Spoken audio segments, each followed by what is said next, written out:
रायगड सम्राट अल्पावधिक लोकप्रिय ठरलेले रायगड सम्राट रयतेच्या सेवेसाठी सदैव पुढे। रायगड सम्राट राजकीय, सामाजिक, शैक्षणिक, शेतीविषयक अचूक बातम्यांसाठी रायगड सम्राट न्यूजला सबस्क्राईब करा। पनवेल मालमत्ता कराविरोधात महाविकास आघाडी व समविचारी अनेक संस्थांच्या माध्यमातून पनवेल महानगरपालिकेवरती पोलखोल धडक मोर्चा काढण्यात आला। यावेळी नेत्यांनी रायगड सम्राट न्यूज चॅनलवरती दिलेली प्रतिक्रिया पाहूया।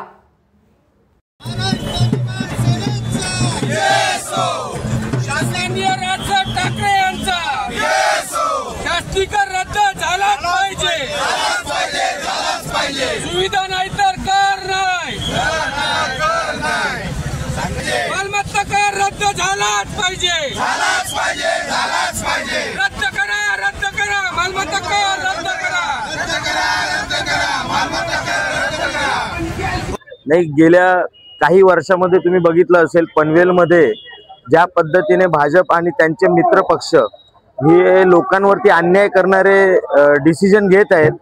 ज्या पद्धतीने लोकांना मालमत्ता कर लावण्यात आला, स्वतः प्रशांत ठाकूर हे सिडकोचे चेअरमन असताना आणि पनवेल महानगरपालिकेत भाजपची सत्ता असताना सुद्धा त्यांना समन्वय साधता आला नाही आणि त्यामुळे लोकांवर डबल टॅक्स मारला गेला। हे कमी की काय म्हणून जिजिया कर असल्यासारखा या डबल टॅक्स वरती शास्ती लोकांना लावण्यात आली।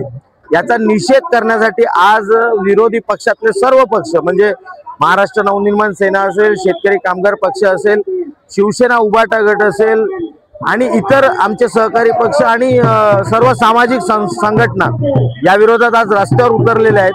महानगरपालिकेला हा इशारा आहे की कदाचित हे शेवटचं शांततामय आंदोलन असेल, याच्या नंतरची आंदोलन शांततामय होणार नाहीत, त्यामुळे याची दखल घेणं त्यांना भाग आहे असं मला वाटतंय।